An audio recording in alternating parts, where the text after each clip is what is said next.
2002년 월드컵은 우리에게 있어서 가장 잊혀지지 않는 역사적인 사건입니다. 이때 우리나라가 참 전무후무한 대기록을 세웠지요. 바로 월드컵 4강에 진출했습니다. 이때 당시에 교회에서도 다 함께 이제 스크린을 보면서 대한민국을 외치며 박수치면서 즐겁게 응원했던 것이 기억이 납니다. 이렇게 대한민국이 4강까지 갈 수 있었던 이유가 무엇인지 학자들이 분석했는데요. 그것은 세 가지의 이유로 알 수 있습니다. 첫 번째, 이때 대한민국은 인맥과 학력으로 의존하지 않았습니다. 누구나 실력이 있고 기회가 있는 사람에게 찬스를 주어서 그 이름이 없는 무명한 사람이라도 대표팀에 발탁될 수 있게 하였습니다. 그렇게 해서 뽑힌 사람이 명지대라는, 그렇게 이제 축구로 따지면 명문 학교가 아니었지만 그 명지대를 나오고 J리그에서 뛰고 있었던 박지성이라는 선수가 히딩크에게 발탁이 되어서 4강 신화를 이룩하도록 도와주었고, 또 그는 지금 유럽의 최고 리그에 있는 팀인 맨체스터 유나이티드에 올라가서 지금은 은퇴하고 잘 살고 있는 걸 볼 수 있습니다. 또한 두 번째로 한국 축구의 약점을 잘 보완하였습니다. 그리고 나이 상하 관계에서 오는 서열 문화들을 정리하였습니다. 제 사촌동생이 축구 선수이기 때문에 1살 차이가 매우 큽니다. 그렇게 해서 선배들의 옷빨래를 다 빨아주고 선배들에게 패스해줘야 되는 그런 경직된 문화인데, 한국 축구의 문화들을 이런 것들을 타파하고 함께 동료로서 서로 잘 융화될 수 있도록 하였습니다. 그리고 체력과 그리고 기술이 안 됐던 부분들을 열심히 훈련함을 통해서 보강하였습니다. 그리고 마지막은 무엇입니까? 바로 히딩크라는 가장 실력 있고 또 격려를 해주는 감독이 있었기 때문입니다. 히딩크는 대한축구협회가 이 사람이 서울대인데 이 사람이 연세대인데 고려대인데 좀 써주십시오라고 했는데 히딩크는 무시하였습니다. 왜냐하면 실력이 있는 사람을 뽑아야지 자꾸 인맥으로 뽑으면 안 된다라고 생각했기 때문입니다. 그리고 선수들이 열심히 하고 최선을 다하면 평가전이든지 연습전이든지 얼마든지 칭찬을 하고 희망을 아끼지 않았습니다. 그리고 그는 열심히 전력을 분석하여서 우리나라가 4강 신화에게까지 갈 수 있는 신화를 마련하게 되었죠. 축구에도 승과 패가 있듯이 우리 인생 가운데도 승리하고 패배하는 것이 있습니다. 사람들은 인생을 승리하기 위해서 돈과 명예를 쫓아서 살아갑니다. 그런데 우리 그리스도인들은 그것을 쫓아서 살아가지 않지요. 오늘 하나님의 말씀 가운데서 우리가 세상에 승리할 수 있는 비결을 오늘 3가지 말씀하고 있는데 함께 살펴보도록 하겠습니다. 우리는 이미 세상 속에 승리하였습니다. 왜 그렇습니까? 첫 번째, 우리는 아버지께 기도하기 때문에 승리합니다. 예수님은 제자들에게 비유를 통해 그동안 설교하셨습니다. 이렇게 하신 이유는 자신의 말을 듣는 백성에게는 성령 하나님을 통해서 밝히 드러나서 하나님의 말씀을 듣고 순종하는 백성이 되기 위해서 비유로 말씀하셨습니다. 또한 하나님의 말씀을 듣지 않는 바리새인과 서기관들 또 사두개인들에게는 그 비밀을 감추어서 하나님의 말씀을 멀리하고 또 영원한 형벌을 받기 위해서 예수님께서 비유를 말씀하셨습니다. 그러나 이제 예수님께서는 이 이야기를 끝으로 더 이상 비유로 얘기하지 않으시겠다고 합니다. 왜냐하면 예수님께서 죽으시고 부활 승천하심을 통하여서 성령님께서 오심을 통해서 그들이 예수님이 말씀하신 모든 비유가 깨달아지고 온전하게 하나님의 뜻을 깨닫게 되기 때문입니다. 신천지는 성경의 비유를 자신들이 알고 있는 방법만으로 풀어야 하나님의 비밀을 알고 구원을 받을 수 있다고 얘기합니다. 예를 들어 겨자씨 비유나 누르기 비유를 통해서 우리가 알고 있는 기존의 방법들이 아니라 신천지의 특별한 해석 12주 코스를 완성해야 너희가 이해할 수 있고 기존의 목사님들이 풀이하는 방법은 잘못되었다고 합니다. 그러나 성경의 비유들은 어떤 비밀 집단들이 알고 있는 비밀로 알 수 있는 것이 아닙니다. 온전한 하나님이 주시는 그 말씀의 지식과 성령 하나님이 깨닫게 해주시는 것이 있어야 우리가 그 말씀을 알 수가 있습니다. 우리는 세상에 승리하기 위해서 성령 하나님의 지혜와 깨달음이 있어야 됩니다. 이 깨달음을 얻기 위해서 우리 예수님께서 우리에게 명하시는 것이 무엇입니까? 그것은 26절에 있습니다. 우리 한 번 더 읽어보겠습니다. 26절에 읽겠습니다. 그날에 너희가 내 이름으로 구할 것이요 내가 너희를 위하여 아버지께 구하겠다 하는 말이 아니니. 우리가 누구의 이름으로 구해야 됩니까? 내 이름으로 구하라고 합니다. 세상의 수많은 종교들이 기도합니다. 불교도 열심히 108배 그리고 새벽 예불을 드림을 통해서 기도하고 간절하게 신께 자신의 소원을 이루어달라고 기도하고 있습니다. 그런데 우리들이 하는 기도, 교회가 하는 우리의 기도는 어떠한 차이가 있습니까? 첫 번째로 그것은 우리가 예수님의 이름으로 기도합니다. 예수님의 이름에는 어떠한 능력이 있습니까? 그분은 하나님의 우편에 앉으셔서 우리를 향하여 간절하게 기도하시며 하나님 아버지의 보좌 앞에서 우리의 모든 소원들을 아뢰시고 들어주시는 분이시기 때문에 우리는 그 예수님의 이름으로 기도합니다. 우리는 주기도문으로 하나님께서 가르쳐주신 그 기도 가운데에 예수님이 우리의 기도를 들어주실 줄 믿으며 담대하게 기도합니다. 또한 우린 두 번째로 하나님 아버지께 기도합니다. 예수님께서 제자들과 함께 교제하였듯이 예수님은 하나님 아버지와 깊은 교제를 하셨습니다. 그 예수님의 중보자 되심을 통해서 우리는 그 예수님의 이름으로 아버지께 간절하게 기도합니다. 아버지께서 이 거친 험한 세상 속에 우리가 살아가는 것을 안타까워하시고 우리가 그분 앞에 담대히 기도하면 우리가 결코 엇나가지 않고 세상 속에서 승리할 수 있다고 오늘 말씀에서 이야기하고 있죠. 저랑 친한 형님이 아르바이트로 열심히 일을 하다가 다리를 그만 삐었습니다. 그래서 태종대 한의원에 가서 이제 침을 맞고 한의사 선생님이 얘기했습니다. 거기 학생 이제 좀 침 좀 맞았으니까 물리치료기로 이제 좀 치료를 받으세요. 혹시 좀 효과가 없으면 저 불러서 계량기 올리게 하세요라고 하시면서 자리를 나가셨습니다.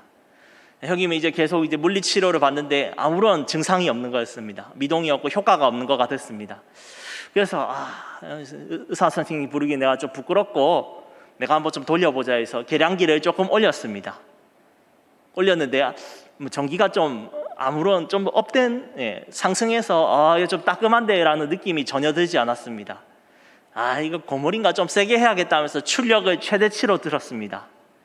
그때에 옆에 있던 한 사람이 간호사 도와주세요 하면서 외쳤습니다. 어떻게 된 거냐면 이분이 만진 것이 자기 계량기가 아니라 옆 사람 계량기였습니다. 하마터면 감전될 뻔해서 죽을 뻔해서 의사가 와가지고 아니 이게 어떻게 된 일이지 했는데 형님은 뒤돌아서 자는 척 했습니다. 여러분, 우리가 기도해야 될 대상과 그 이름으로 해야 되는 것이 얼마나 소중한지 이 이야기를 통해서 알겠지요. 계량기를 전문가가 만져야 되듯이 우리가 기도할 때 하나님 아버지께 그리고 예수 그리스도를 향하여 간절하게 오늘 시간 함께 기도하기를 원합니다. 그분께서 우리의 모든 소원을 아십니다. 우리의 살아갈 때에 세상 속에선 참으로 많은 어려움들이 있을 것입니다.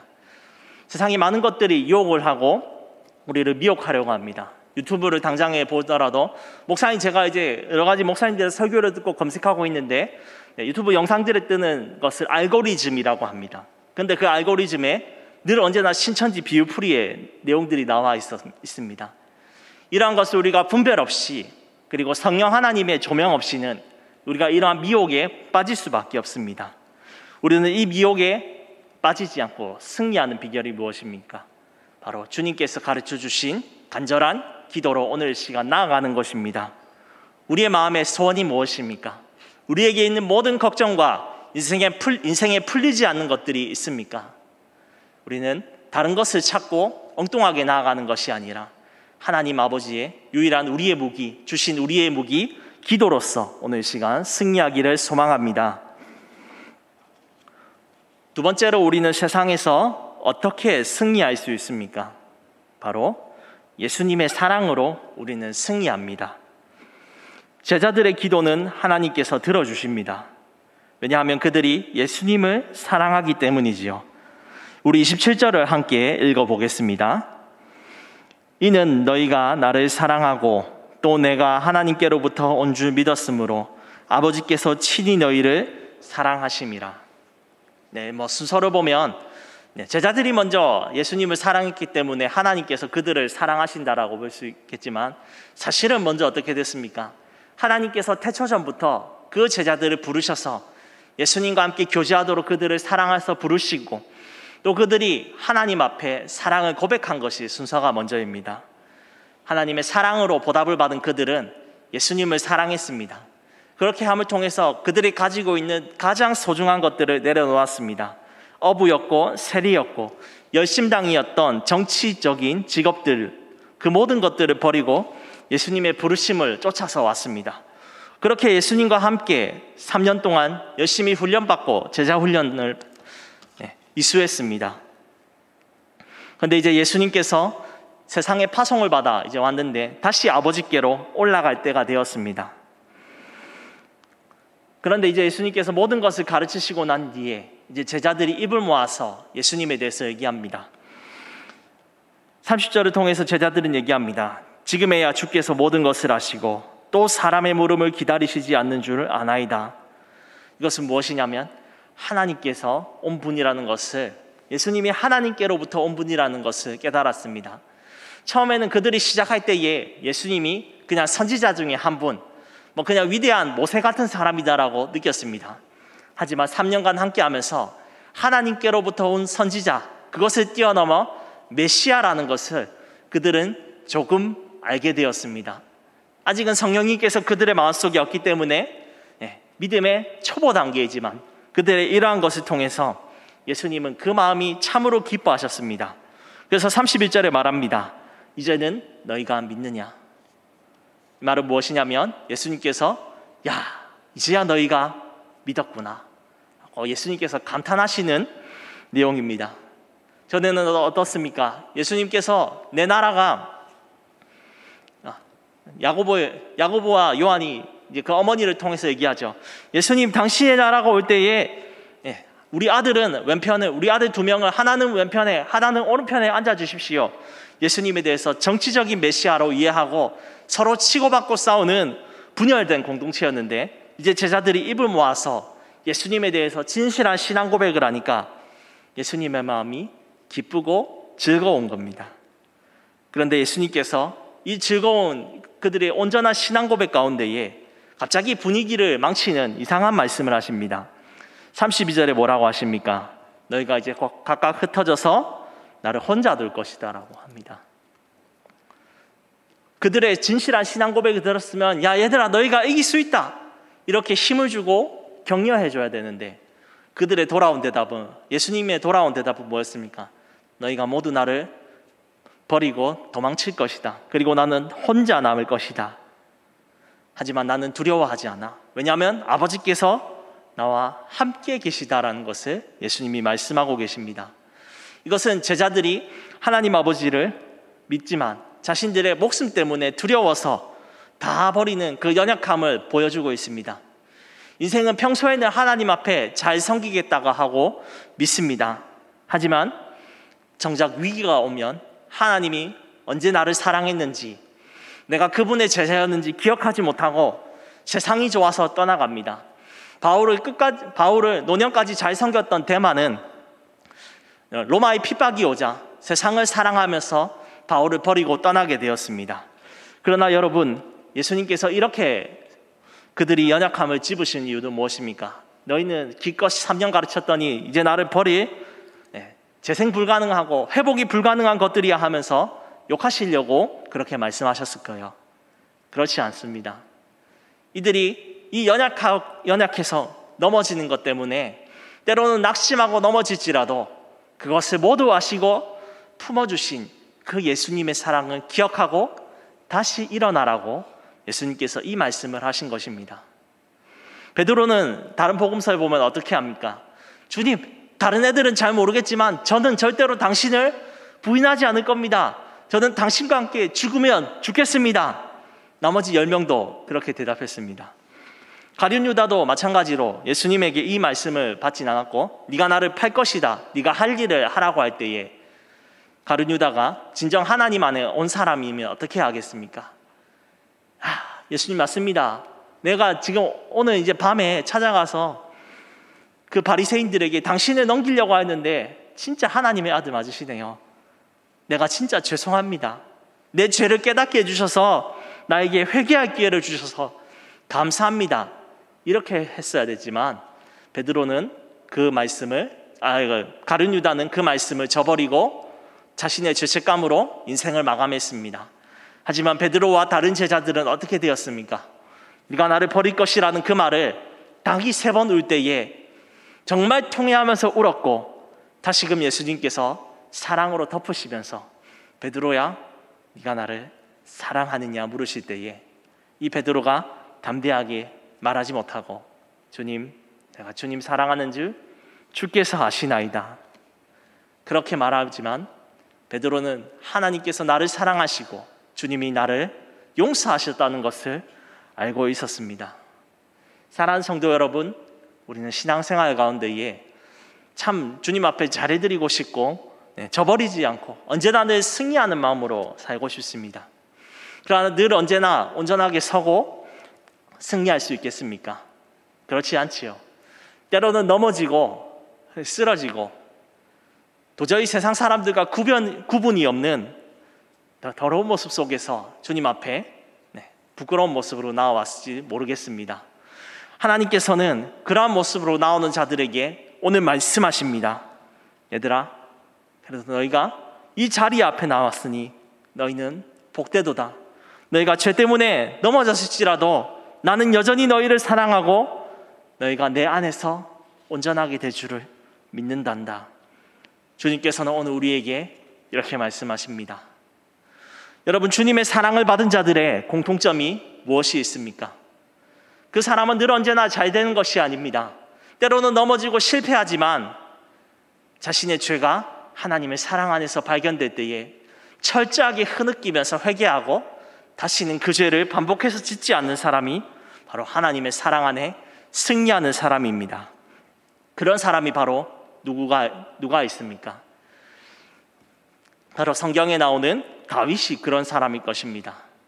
다윗은 성에 대해서 무너졌습니다. 밧세바 범함을 통해서 자신의 죄를 감추기 위해 우리아를 죽이고 성적 간음을 지었던 수많은 죄를 지었습니다.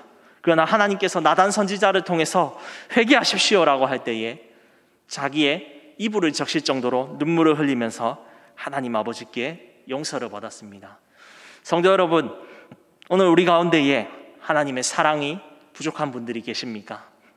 오늘 나는 도저히 죄를 지어서 주님 앞에 나올 수 없다고 느끼시는 분들이 있습니까? 오늘 주님은 여전히 그럼에도 우리를 사랑하십니다. 오늘 그 사랑 때문에 우리가 넘어지지 않고 다시금 일어나 오늘 하나님의 사랑으로 회복되기를 주님의 이름으로 축복합니다. 우리는 왜 세상에서 이길 수 있습니까? 그것은 마지막으로 예수님의 승리가 나의 승리가 되기 때문입니다. 주님이 모든 사실을 제자들에게 말씀하신 것은 그들에게 평안을 누리기 위해서입니다. 33절에 우리 함께 한번 읽어보겠습니다. 33절을 읽겠습니다. 이것을 너희에게 이르는 것은 너희로 내 안에서 평안을 누리게 하려 함이라. 세상에서는 너희가 환난을 당하나 담대하라. 내가 세상을 이기었노라. 여기서 평안을 누리다라는 단어에서 누리다는 소유하는 것입니다. 평안이 우리 마음속에서 소유하면서 그것이 결코 떠나지 않는 것입니다. 그러면 우리가 생각할 때에 우리에게 평안을 주신다고 하면 어떻습니까? 너희가 아늑한 집에서 살 것이고 아무런 환난이 없고 모든 일들이 잘 풀릴 것이다. 세상적인 단어로 보면 그렇게 나와야 됩니다. 그러나 예수님의 말씀은 전혀 다릅니다. 세상에서 너희가 환난을 당한다라는 것입니다. 바로 바리새인, 유대인들 그리고 기독교에 미혹하는 수많은 이단들이 이 교회가 일어나는 제자들을 끊임없이 공격하면서 그들 가운데에 영혼을 뺏고 목숨을 빼앗고 예수님으로부터 멀어지게 하려고 온갖 술수를 다 쓸 환난이 그들을 기다리고 있습니다. 그럼에도 예수님께서는 말씀하십니다. 너희가 평안할 것이다. 너희에게 평안이 누릴 것이다. 여러분, 세상의 평안은 우리의 입심양면, 의식주가 해결되는 것이지만 하나님이 말씀하시는 평안은 무엇입니까? 바로 하나님 아버지께서 우리를 결코 떠나지 아니하시고 세상 끝날까지 언제나 함께할 것이라는 것입니다. 성경에 보면 이 평안을 잘 얘기한 사람이 누가 있습니까? 바로 요셉입니다. 요셉은 총리가 될 때 하나님께서 그와 언제나 형통하셨다 그런 단어 쓰지 않으셨습니다. 어떨 때 형통하셨다 썼습니까?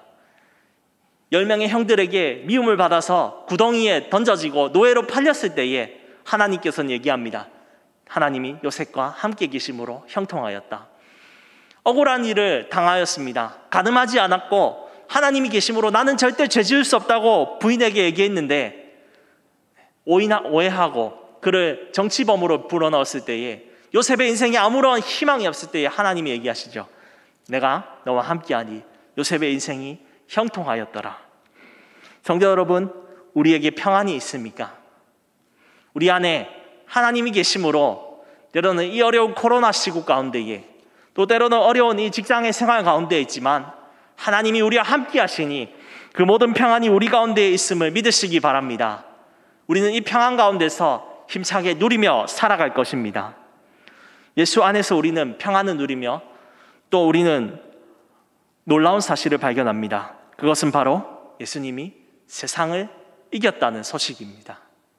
예수님께서는 죄와 사망을 이기셨습니다.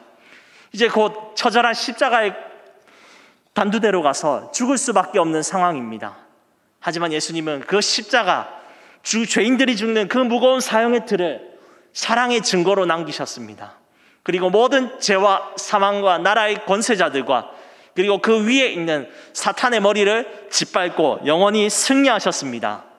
그리고 그분께서는 오늘도 우리를 향해 하늘로부터 내려오실 준비를 하고 계십니다. 성도 여러분, 그 이기신 하나님께서 우리에게 말씀합니다. 내가 세상을 이미 이기었노라. 그러므로 우리에게 요구하는 태도가 있습니다. 그분께서는 뭐라고 하십니까? 너희가 환난을 당하나 담대하라입니다. 이 단어는 헬라어로 계속해서 용기를 가지라는 것입니다. 제자들의 내적인 마음을 잘 아셨습니다. 용맹한 사람이라고, 이분 정말 살아있어서 주님과 함께 죽겠습니다라고 아주 독립투사처럼 얘기했지만 당장 목숨이 다가오면 도망칠 사람들이라는 걸 잘 알았습니다. 그러나 예수님께서 성령 하나님을 보내셔서 그들 마음속에 이제 더 이상 두려워하는 것이 없고 많은 로마와 유대인들과 그리고 수많은 이단들이 그들을 공격하더라도 그들은 꼴리지 않았습니다. 그들 마음 가운데는 담대했습니다. 왜냐하면 예수님의 승리가 내 안에 승리가 되었기 때문입니다. 여러분, 세상은 우리를 향하여서 얘기합니다. 직장생활 가운데에 주일 나오지 말고 회사에서 일하거라. 또 어떻습니까? 예수를 믿으면 쌀이 나오냐? 그냥 나랑 함께 흥청망청 술 먹고 담배 피고 그냥 적당히 살자. 그렇게 세상은 우리를 향하여 버타자고 할 것입니다. 그럴 때 우리가 어떻게 해야겠습니까? 세상에 좀 사람들하고 친목을 쌓고 사업자들을 좀 만나서 비즈니스가 잘 되기 위해서 우리가 좀 비굴해야 되지 않겠습니까? 이러한 것들이 처세를 따르라는 것이 사람들이 요구합니다. 하지만 하나님께서는 얘기합니다. 너희가 비굴해지지 말거라. 바로 나의 승리를 믿고 세상 가운데서 하나님의 말씀으로 담대하면서 얘기하거라. 나는 하나님의 자녀로서 거룩하게 살겠노라. 그리고 그 승리를 내가 쟁취하겠노라 라고 얘기하며 우리가 타협하지 않고 살아가기를 원합니다. 세상이 우리를 환난 가운데 넣는 이유는 무엇입니까? 바로 우리가 세상과 다르기 때문입니다. 예수님은 이 마지막 말씀 가운데에서 얘기합니다. 너희가 세상 속에 핍박을 당한다면 너희를 세상이 먼저 미워하는 것이 아니라 세상이 나를 먼저 미워하기 때문이라고 합니다. 교회가 요즘에 참 도덕적인 부분들 잘못해서 욕을 먹고 있다면 회개해야 됩니다. 하지만 세상은 근본적으로 우리를 향해 항상 싫어할 수밖에 없는 운명이라는 것을 오늘 성경이 말씀하고 있습니다.